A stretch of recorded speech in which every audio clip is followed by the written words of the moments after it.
Ladies and gentlemen, welcome to the main event. It's the podcast where body slams meet boss fights. This is no DQs, no respawns. In this corner, the voice of old school grit, Joshua Schultz. And in the other, the king of hot takes, Chance Wyrick. One remembers the days of territories. One Googled them.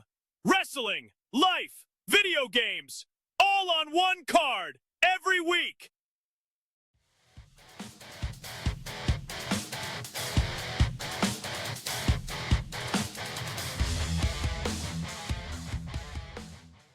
This is no DQs, no respawns, the only podcast where the hot takes hit harder than a stiff clothesline.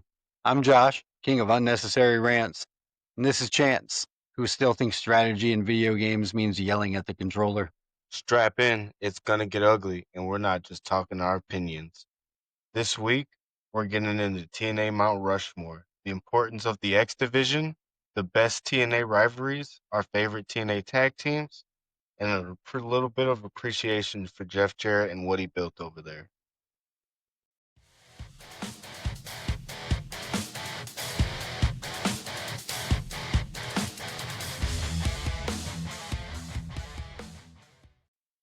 Starting off with our Mount Rushmores, I'm going to get into mine first.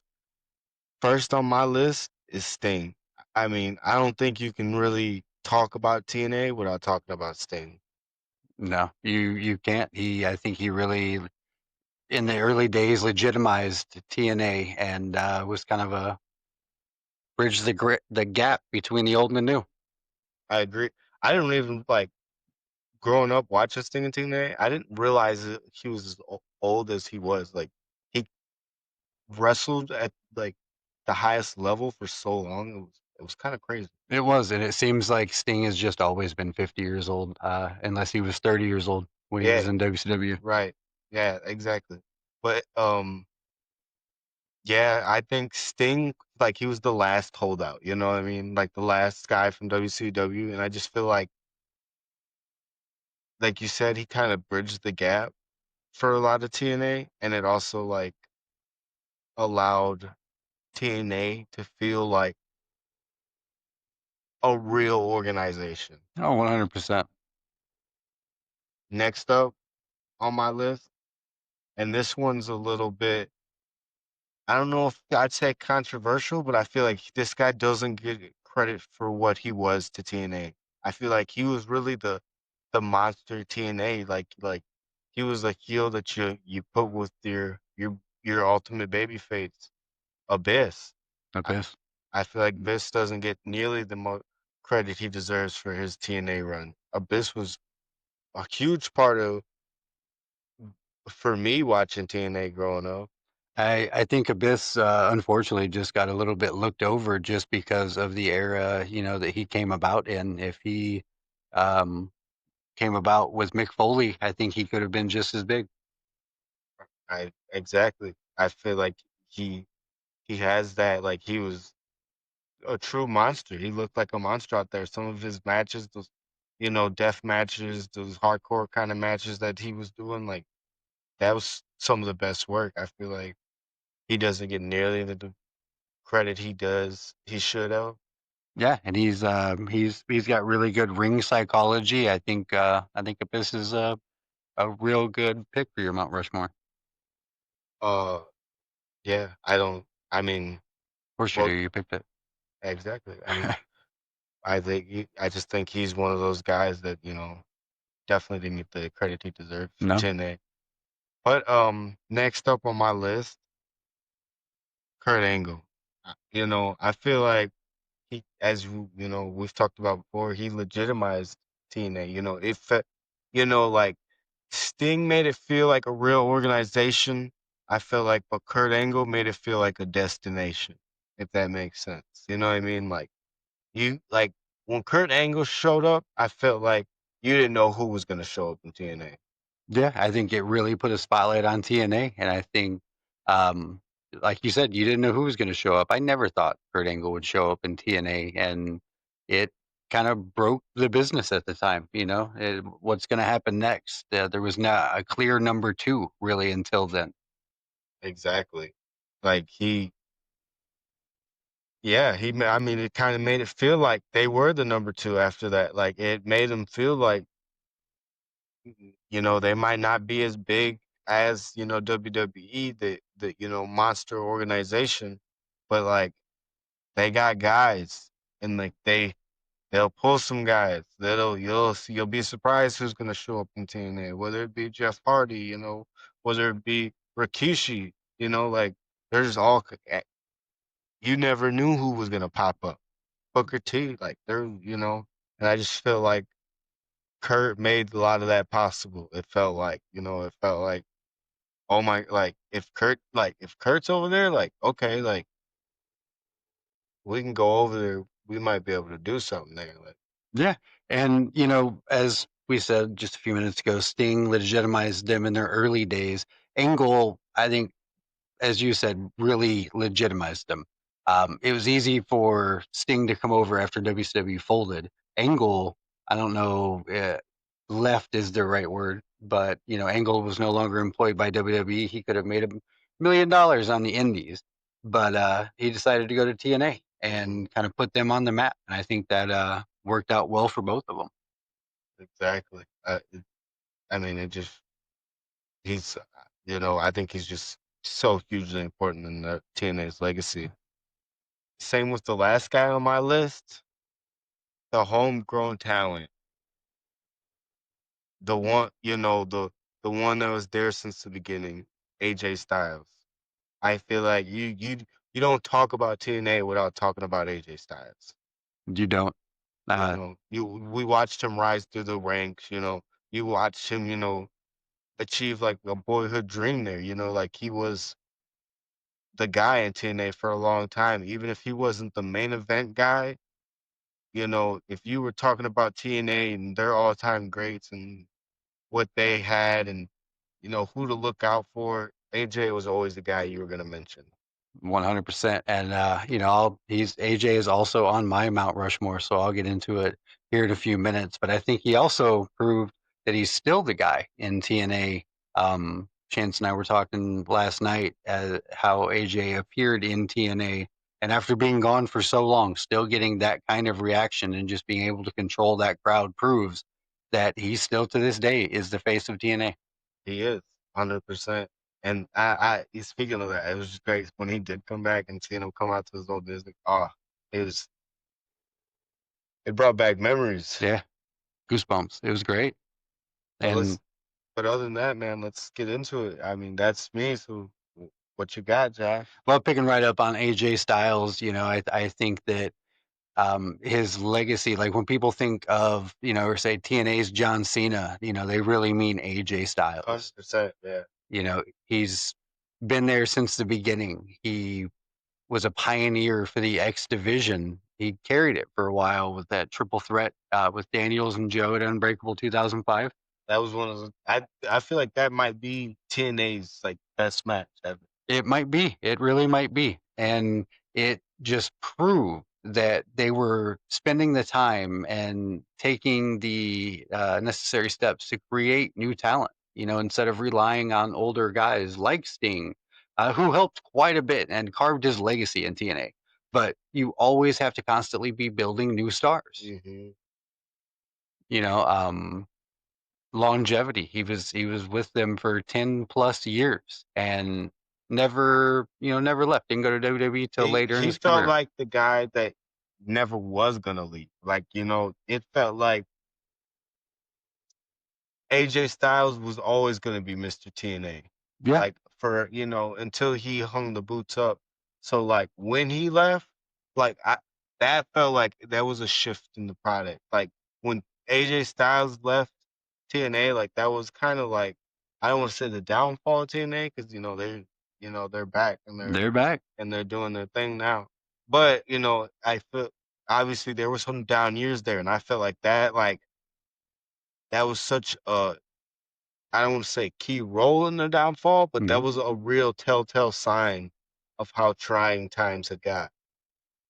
They did definitely go through some weird times lately, but I got to say I'm more excited about the TNA product than I have been in years. I am too. But like I said, that just shows how important AJ was to that, though. He was. And moving on from AJ, we're going to touch on my next pick probably quite a few times during today's episode. But I don't think you can talk about TNA Mount Rushmore without talking about Jeff Jarrett. He's the literal architect of TNA. Without Jarrett and his dad, there is no TNA. He risked everything to keep weekly pay-per-views alive after WCW and ECW folded. He main evented maybe quite a bit too long in TNA, but he just really had a vision, and I think Jarrett was a driving force behind bringing a lot of that younger talent. I think so too. Like, yeah, he probably stayed around the main event scene a little while longer than he probably should have, but at the same time, he helped build a lot of those guys. So, like, Jeff was the WWE guy, and he was kind of like the bigger name, when TNA started. So, like, it was a big deal, So, like, the matches he had with Sting and Kurt and AJ, like those were huge for a lot of those guys' careers. Not necessarily much Kurt, but as far as like that main event scene and helping build those guys, at TNA. Yeah, 100%. I think a lot of the talent at TNA, especially early TNA, owes their career to Jeff Jarrett. And I kind of felt like founders always make the mountain, even if they're polarizing. And Jeff Jarrett is poor. He sure is. Next on the list, Samoa Joe. Samoa Joe is just one of the most dominant figures in TNA history. He was an absolute monster, had an undefeated streak. His stiff style was like no other. Yeah, Samoa Joe, he was one of my favorites in TNA also. He didn't make my list, but he was very close to. Samoa Joe is like, he's another guy that's like, you don't talk about TNA without talking about Samoa Joe. I don't think he can at all. Especially young Samoa Joe, like the way he was moving as a big guy, like there was a reason he was in like X Division, man, like because he could really go. Like, so young Samoa Joe was like, he was a menace out there. He was, and I think he really elevated the X Division, and improved that the X Division wasn't just for flips and speed. That it really was about no weight barriers. Just Yeah, exactly. You're 100% right. It felt like when Samoa Joe was fighting for, like, anybody could fight for the X Division title. when didn't Kevin Nash at one point have or fight for it? I think he did. That you mentioned. Yeah. I forgot about that. I think he brought credibility to TNA as a whole and really pushed that image that they were the workforce company. It gave him like a tough guy like mentality, like working, like kind of a workers class wrestler, like. Yeah, I think he was a good counterbalance to AJ's clean cut, phenomenal vibe. He was tough, hard hitting, like, yeah, exactly. And also, he was my next pick was also on yours as well. But Kurt Angle, his run-ins with Sting, Christian, Joe, he instantly made the TNA World Title feel like a world-class championship. 100%. Yeah. I mean, like you said, you can't talk TNA without talking Kurt Angle, especially what he meant early on in this company. And yeah, like his rivalries, especially like the one with Jeff Jarrett, like some of the most memorable storylines is when they blur the line. And there was obviously, if you remember that Jeff Jarrett feud, like obviously there was some real life elements that played part in that, with his ex-wife being involved and stuff. 100%. And like, that was some of TNA's most memorable moments. It was, and I seen just earlier today that Kurt Angle doesn't like Perk Angle. I can't blame him. But as a group, I guess fans have collectively agreed to stop calling him Perk Angle and go with Peak Angle. Yeah, I heard that too. Yeah, Angle's pretty happy about it. So. Yeah, and again, he just with that one signing, he really made them look like a real alternative. 100%. And I think with those four in mind, you got AJ Styles, the heart, homegrown, pure TNA talent. Jeff Jarrett, the brains, the founder. Samoa Joe, the muscle, intensity. Kurt Angle, he was the face to the outside world and just brought more cameras, more visibility to TNA. More mainstream like audience. Yeah. 100%. Now I want to throw one more guy in there. While we're still on this, that I feel like didn't make my list, but I wanted to give him a shout out as an honorable mention. Christian Cage in TNA. He was never utilized right in WWE. No, he wasn't. But Christian Cage in TNA, like he showed like he had it. Like I'm a main event guy. Like I don't care what that place based out of Stanford. Stanford, Connecticut. Yeah. Well, I don't care about what that company out of Stanford feels like. I am a main event player, and I can put on classics, and I am that guy, and he showed it. So I just wanted to give Christian a shout out while we're talking about TNA. He really did. He did a lot in WWE. I don't think anybody could take any of those accomplishments away from him, but I think he really made his name after he left WWE. 100%. Because I feel like for a long time in TNA, or not in TNA, but in WWE, he was a tag team guy. Whether it be with Edge or whether it be with what was it, Lance Cade and yeah. Test. Yeah, Albert, didn't he, at some point? Yeah, like I said, like he was kind of thrown in with tag teams like for a long time, at least his first tenure there. And I feel like TNA, it really legitimized him as a single star and like not just the wrestler but a star. Yeah, it sure did. But yeah, that was it. I just wanted to throw that in there because I just feel like Christian, he should get a little bit of love if we're talking about TNA. Anyways, on to the next division.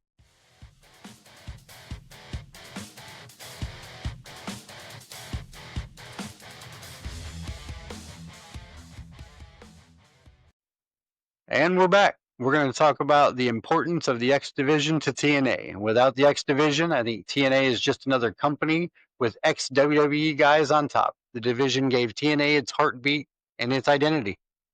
100%. I feel like TNA is the X Division and X Division is TNA, if that makes any sense.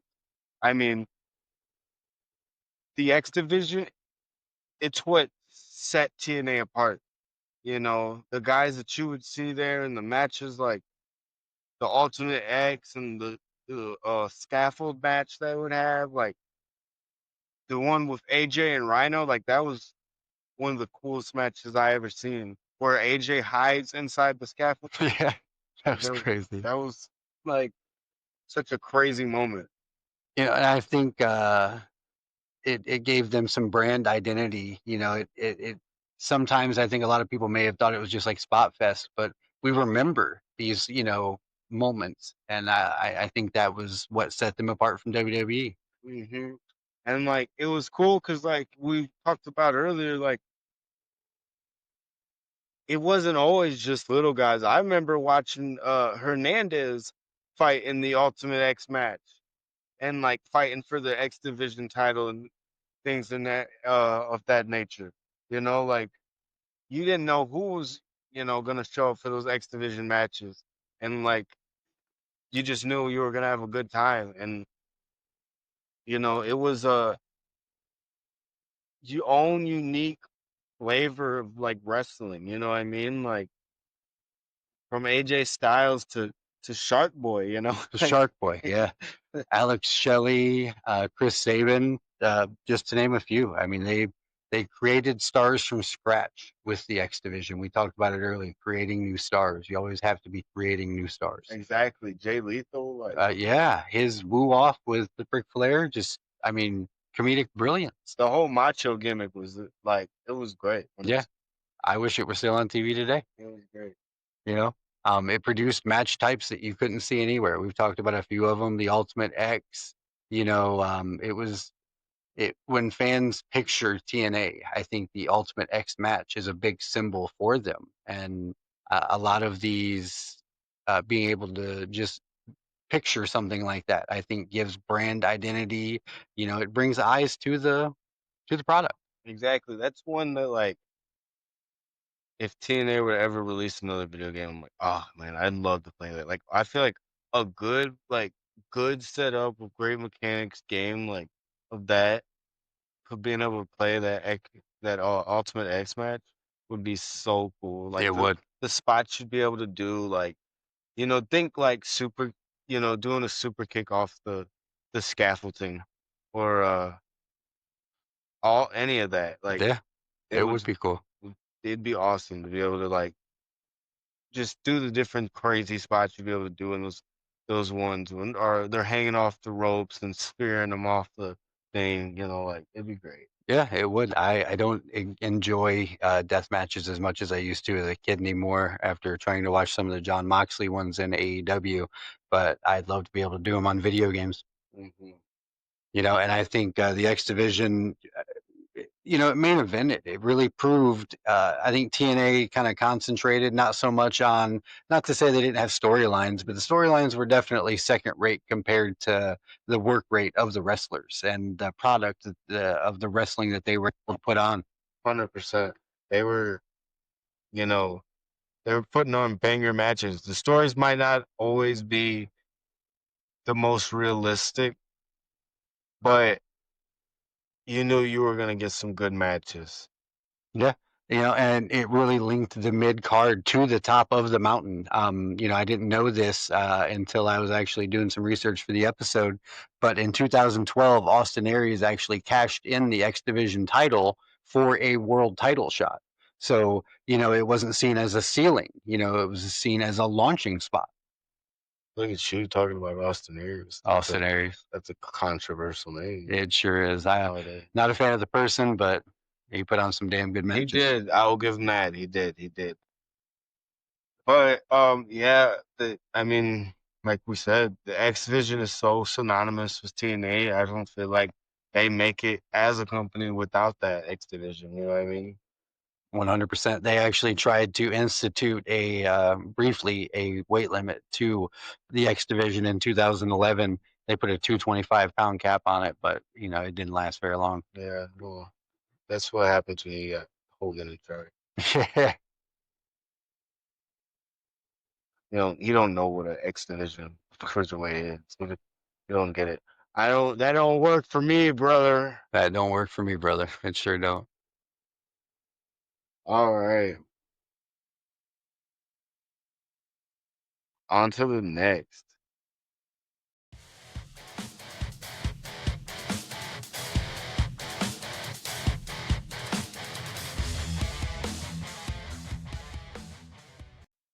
And we're back. We're talking about TNA tag teams. Our favorites, the ones we feel are, brought some legitimacy to the tag division, helped build it and our most, they're just the most memorable tag teams with TNA. First up, and I know Josh, I've read on the docket, he's got a similar version of this, but for me, this specific version of LAX is top tier. Well, I'm talking about the LAX with Hernandez, Homicide, and Hector Guerrero. I didn't even realize that they had teamed up. Yeah, he was less of a competitor and more of a manager for the group, Okay. but he was such a good mouthpiece for them because he could talk and he had that Guerrero swagger, and it just he made him feel like real, like it made Yeah. it feel real, like it gave him that stamp, like they got the Guerrero, leading the charge and like If anybody barking could have orders. stamped it, it'd have been him. You know what I mean? Like it felt good, especially because like Hernandez and Homicide, like I love the guys, great workers. Yeah. Do you remember a single Hernandez or Homicide promo? No, not one. Not one. That's what I'm saying. But I remember Hector. Yeah. I remember Hector Guerrero, man. He had some chops, man. He was cool, man. And then it made that group feel like real cool to me. Like I always liked LAX, and like not every version though, but like that version in particular like holds a place near and dear to my heart. I think LAX in any variety would definitely be at the top of my list. They're just a great tag team. Next, I don't feel like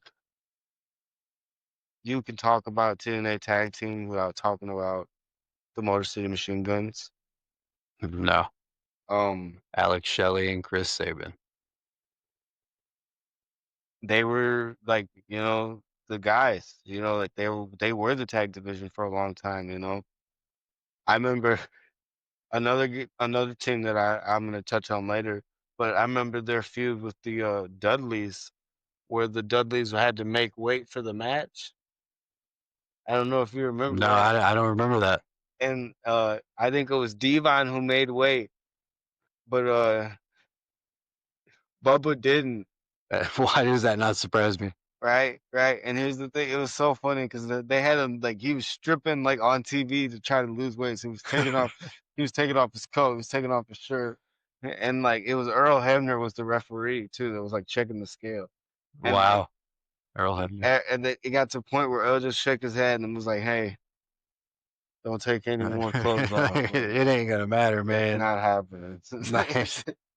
I have to check that out. That's a good one. It's definitely worth a watch. Talking about the Motor City Machine Guns, I think, you hear me mention it every week, but I think they're one of the few teams who can tell a story in the ring. I think they're absolutely great ring psychology. They're good in the ring. I think they should have been a lot more famous than they were a lot sooner.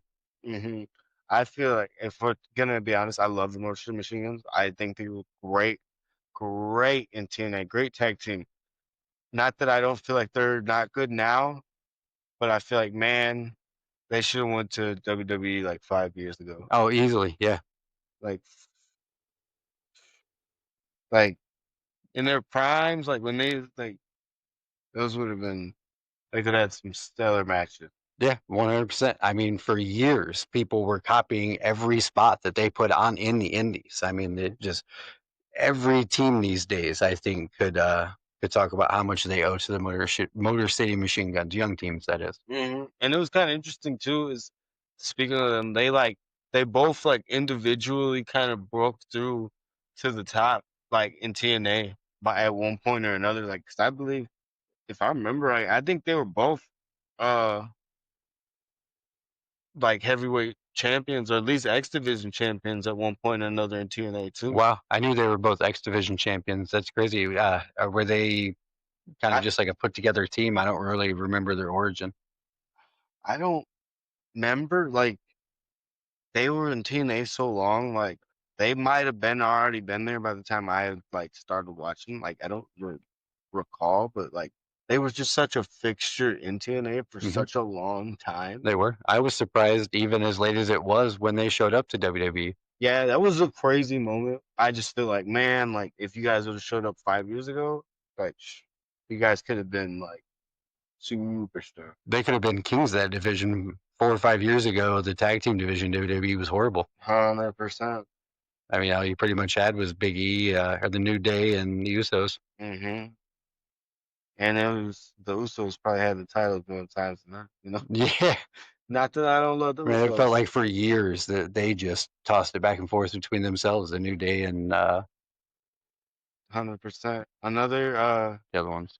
yeah, no, but another team, Beer Money, bro. I mean, Yes, I y- loved Beer Money.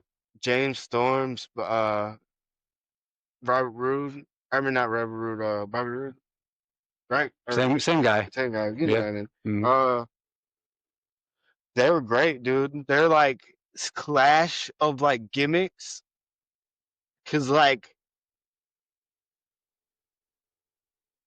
Rude was such a like snobby kind of like stuck up Almost gimmick. Rick Rude type of Yeah, character. Yeah. yeah, hmm He exactly. plays Like it perfect. he was so good. Like Yeah. he was great.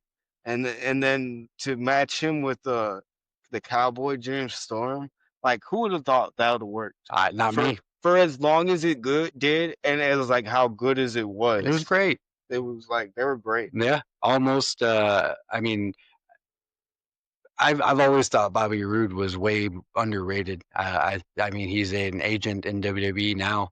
I've been to a couple house shows and seen him, and one of my favorite things was his, entrance. But that was Beer Money was a great team. James Storm, very underrated. I think also an agent in WWE. I might be wrong on that, but I I would love to have seen them hit the big stage, get on a WrestleMania. Yeah, Beer Money and WWE would have been great. Hmm.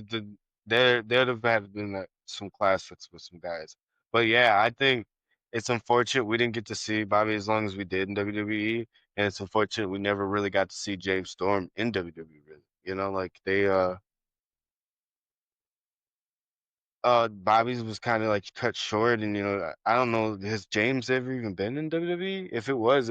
I don't think as a wrestler, or if it was such a small stint before I he feel got like big in maybe he TNA. did like I feel like I heard somebody was in NXT, but for like a cup of coffee, essentially kind of thing, Ah, man, he may have like been. a match or Yeah, he two, may have been. and but like the money didn't. I don't know if it was like the money wasn't right or if it was like the schedule was a little too heavy for what he was doing. 'Cause, this was like way past like he was in TNA, but yeah, there's just another team like you can't talk about TNA without talking about No, their money. and the crazy thing, doing some research about Beer Money this week, the one thing I kept reading was they were described as carrying the main event level tag division. And I think it's crazy when your tag team division is so good that multiple people, that you have a main event, an upper mid card of a tag team division. And you don't, tag team divisions are so rarely have that many good teams in it. And TNA at that time just really shined in the tag team division. Yeah, another team I want to talk about is the Christian Coalition. Christian Coalition. Yeah. Uh I don't know how much you've seen of that, but I loved that. I I loved seeing Christian and Tomko and they just died. I was like it was ridiculous. I didn't see much of it live. I've seen a decent amount of clips. It was pretty funny, but I would love to have seen it live. It was great. Like that was another team that I just loved. It like especially during that time, like Christian was like he was he was my guy in TNA for a long time. Before he went back to WWE, like Yeah, he's always, got way less credit than he deserves. he But has. yeah, Christian's Coalition, great tag team. Um, but yeah, and the last one on my list that I definitely wanted to talk about was the Team 3D. Um, like I said earlier, I love their work in TNA. The Dudley Boys, Team 3D, whatever you want to call them. I mean, legendary tag team wherever they've gone. Everywhere. They like a lot of the other teams have shown up in or not WWE, but TNA, but I don't feel like as many have such a like second career in the other organizations like the Dudleys Team 3D have had in the TNA. Like the Hardys have been in TNA together and they've tagged in TNA, but it didn't feel like they were ever a TNA team, even when they had runs. Yeah, not to shit on the Hardys, but nothing has really felt like the Hardys since they both left WWE the first time. At Mhm, least I don't. I mean, it's been great. It's good seeing them back in several iterations, but I don't think it's been as good. I feel like they're hit or miss. Like Mhm. there's been certain comebacks where like it's been good. Some of Broken them, Matt. yeah, some of them have been good. Some of them have been bad. But I just never felt like they were a TNA tag team. Like it never Yeah. felt real to me. You know, Hmm. where like the Dudley's Team 3D, they like they had a Hall of Fame career in WWE, and then they had like a Hall of Fame career in TNA. Yeah, I think we talked about our credibility earlier. I think they did for the tag team division what Kurt Angle did for the rest of TNA. They 100%. came in and all these good tag teams were already putting on these banger matches, but then you come in and you do it against the Dudleys. It just Hmm. brings you that much higher up. And I feel like for both the Dudleys, and they got to play their roles way more seriously than they ever did in WWE. Yeah, yeah, they did. You know what I mean? Yeah. Like they were both like you've seen such a better like character evolution for the Team 3D Dudleys in TNA than you ever did in WWE. Oh yeah, they never, as good a matches as they put on, Vince never took them seriously. I mean, No. why would he if they were from ECW? You know. Right, exactly. But let's get into it, Josh. You got any other teams you want to throw in there and talk about? You know, one other team that I would like to throw in would be Triple X. Christopher Daniels, Low Key, Elix Skipper. I think Elix Skipper is one of the most underrated wrestlers of all time. I think the guy was funny. He was amazing in the ring. Pair him with Low Key, who had one of the biggest attitude problems in wrestling history, but was Christopher Daniels, and that was some fun stuff to watch. 100%. I feel like Christopher Daniels, another guy that you could always throw up on TNA's Mount Rushmore. He was another great guy for TNA. Yeah, Uh, yeah, Eli Skipper. I feel like he might have the most like iconic moment in TNA when he did that walking on the cage. that was great. That was Yeah, crazy, it man. was. That was wild. That was such a crazy moment. Hmm. Uh, Loki, huh? Yeah, Loki's. You know what's crazy? I loved Loki when I was a kid. I Yeah. always loved his hard hitting style, and Hmm. like I always thought he was super cool. He had a Yeah. cool look. He looked tough. He seemed tough. And then you realize, like growing up, that like oh, like you're a piece of shit. Huh? See, and I didn't You even. were actually beating up people. Yeah, I didn't even know it until like the last year or so. I always wished that he'd have gotten his chance with WWE. Didn't even realize that they'd brought him on for Tough Enough. I think it was. Yeah, he was. He came in. He was like Cavill or something. Yeah, Yeah, Caval. Caval. That's Yeah, what it was. Yeah, and had the biggest attitude problem of all time. Acted like a big star, I've and heard. I've seen like shoot interviews about him, and like they talk about like he's terrible. that guy's so disappointing. Yeah, he wasted talent. Yeah. Whatever happened to Eli Skipper? Like, did he just retire early? I never really. So he's actually a WCW holdover. He was in Oh, WCW, cool. wrestled him and Norman Smiley had some good matches. And I think that he's just kind of retired and moved on. But yeah, Elix Skipper was great. Yeah. But any other tags teams you got to talk about? No, I don't have any others to add to the list. All right. Well, we'll be right back.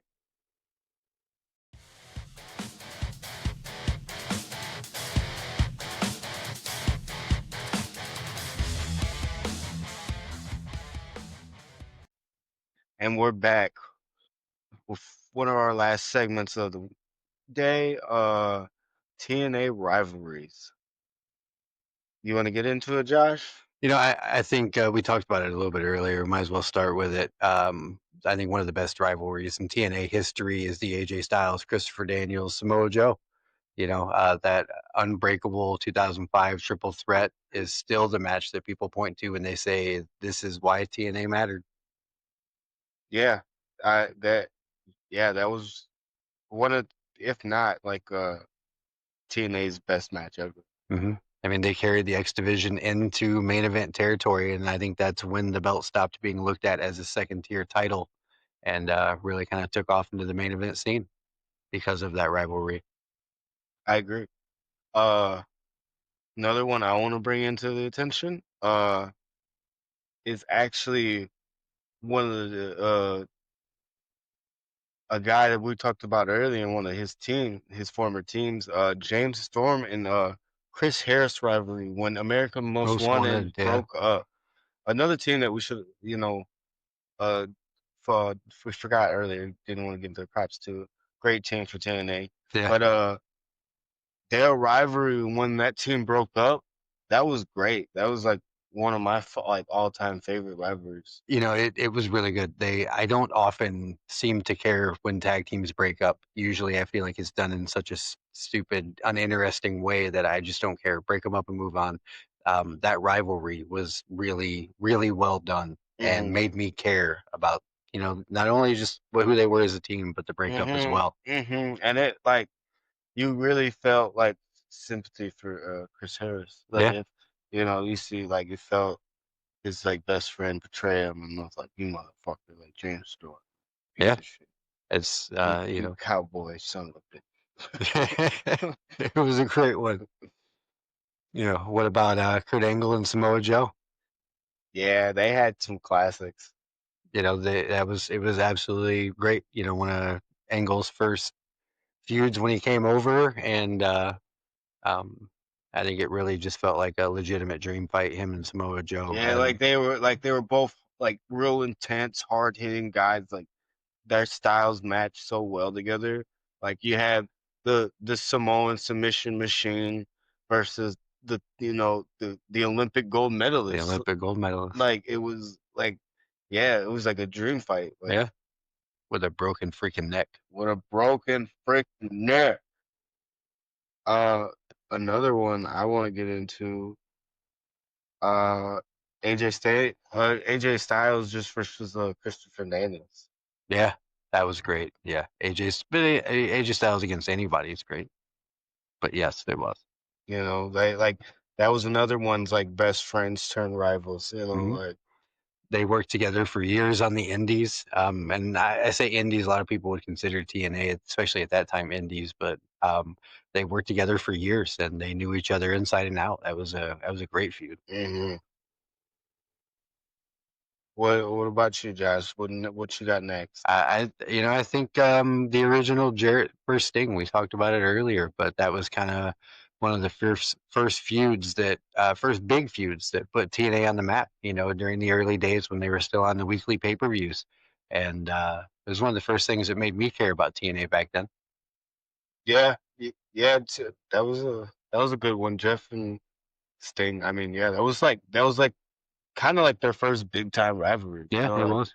Like outside of like with the weekly pay per views, like that felt like it was first time like any of those matches kind of like mattered. You know what I mean? Yeah, Like Jeff, 100%. Jeff and Sting. Next, I would like to talk about Christian and Kurt.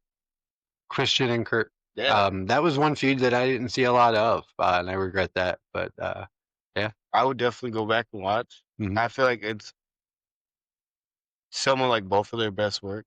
Okay. You know what I mean? Like I- it felt like both those guys were like still real hungry. Like Kurt leaving WWE, but like coming over, like trying to kind of prove himself still, and Christian being like guy that like got looked over I think in it. WWE that was like, nah, motherfucker, this is my spot.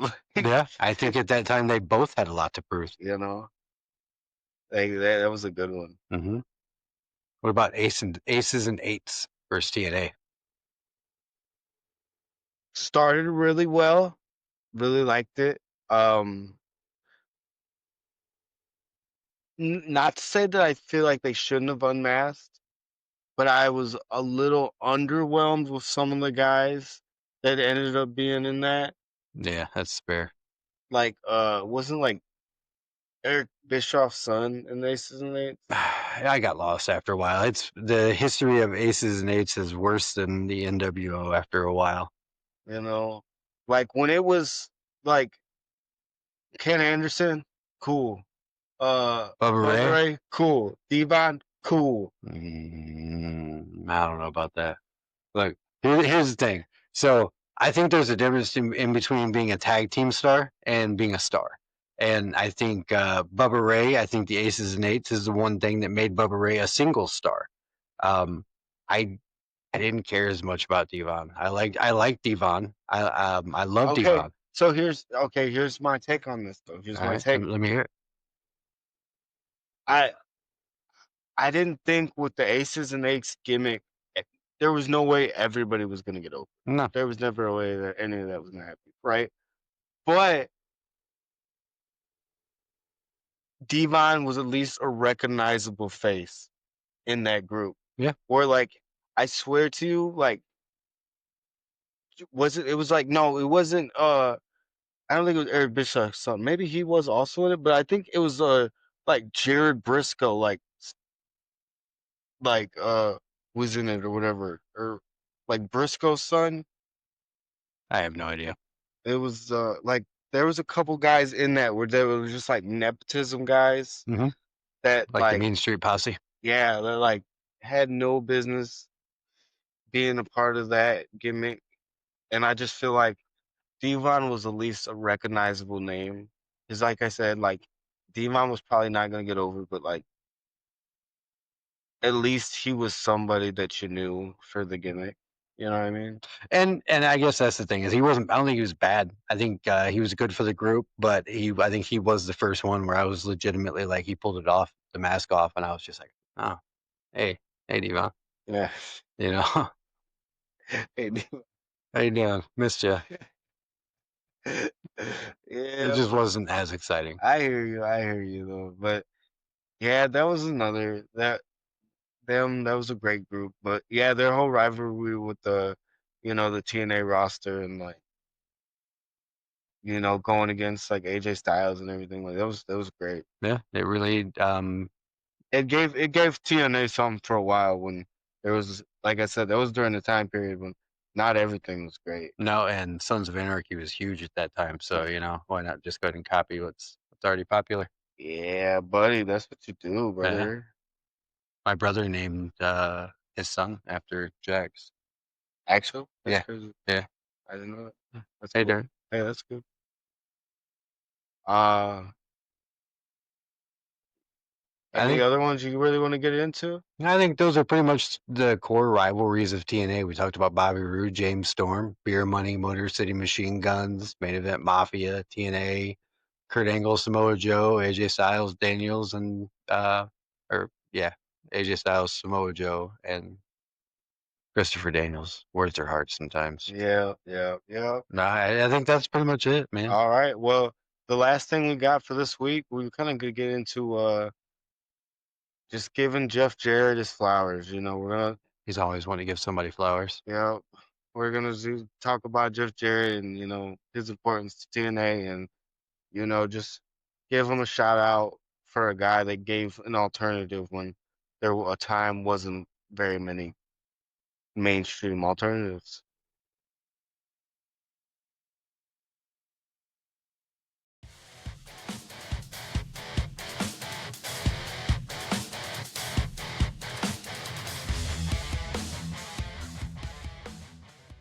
And we're back.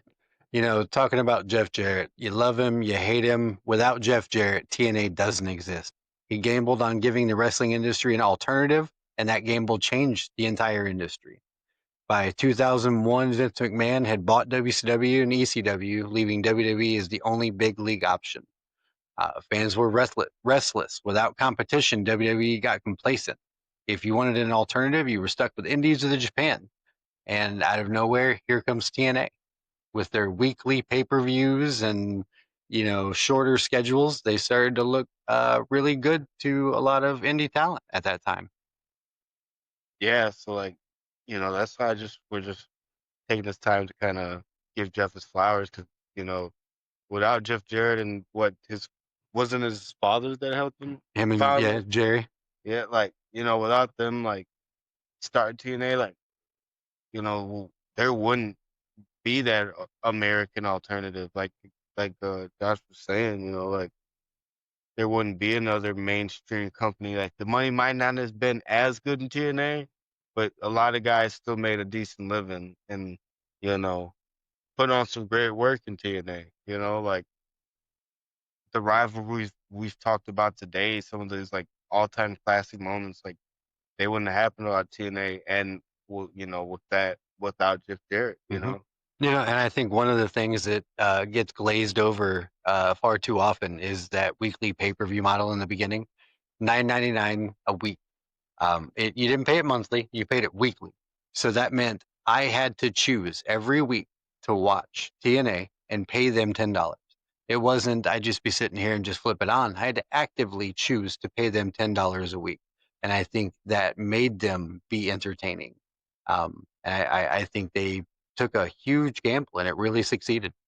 Yo, 100%. That's a gamble because like you know, if those don't sell, those early ones don't sell, at least to some extent, you you're not making any money. Like you don't have the money to pay these guys. You don't have the money to pay Jerry Lynn and AJ Styles and Christopher Daniel. Christopher Daniels.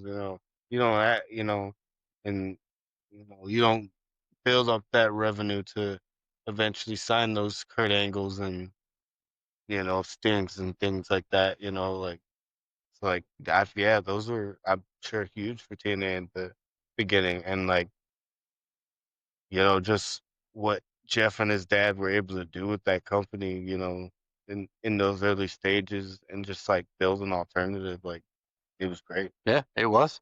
It really sustained until 2002, until Panda Energy, Dixie Carter's, the family business, bought a controlling interest and really provided that financial stability that they needed to kind of keep going, really ensured they weren't just a fly-by-night indie federation. Yeah. And like, and look at them now, like, still here years later, you know what I mean? Yeah, Like there's been bleak moments. there sure has. There's been Yeah. bleak moments, but like, hey, they're still here. They're still fighting. hmm he took a gamble on the X division, mixing in legends with homegrown talent. And I think Jeff Jarrett doesn't get enough, doesn't get his, as you would say, his flowers for being able to do that. Look at Eric Bischoff, Vince Russo. They've never been able to bridge the gap, between that older and newer talent. And I think the NWA TNA was very good at that. They had Ken Shamrock as a champion in the beginning, created a star out of Ron the Truth killings. Yeah, I mean, like you look at it, like yeah, like we said earlier, his run at the top might have been a little longer than it should have been, but he kind of made those other guys, when they came in, AJ, Christian, like all those guys, like because it was his company, like he was the champ, Yeah, the king of the 100%. hill, Yeah, the king. So like, for as long as he was at the top, I feel like he's a huge part of TNA, and like, you can't talk about TNA without talking about Jeff Jarrett. no, yeah. He continued to take risks, with innovations such as the Ultimate X matches, the six-sided rings, which I've heard a lot of complaints about from wrestlers as far as the ring being a lot harder But because more turnbuckles. yeah, but I've also heard that the guys that like wrestled there, the homegrown TNA guys, like they loved it. Like they didn't want to switch it. hmm Like I heard well, I've heard specifically AJ Styles talk about like he was so mad when he found out that they were changing to the four-sided ring. Honestly, I was too. That was when I tuned in. That was one of the exciting things about it was that six-sided ring. Yeah, it was cool. Like it made him stand out, and Yeah, that was, something that, Jared and his dad came up with. Like, 100%.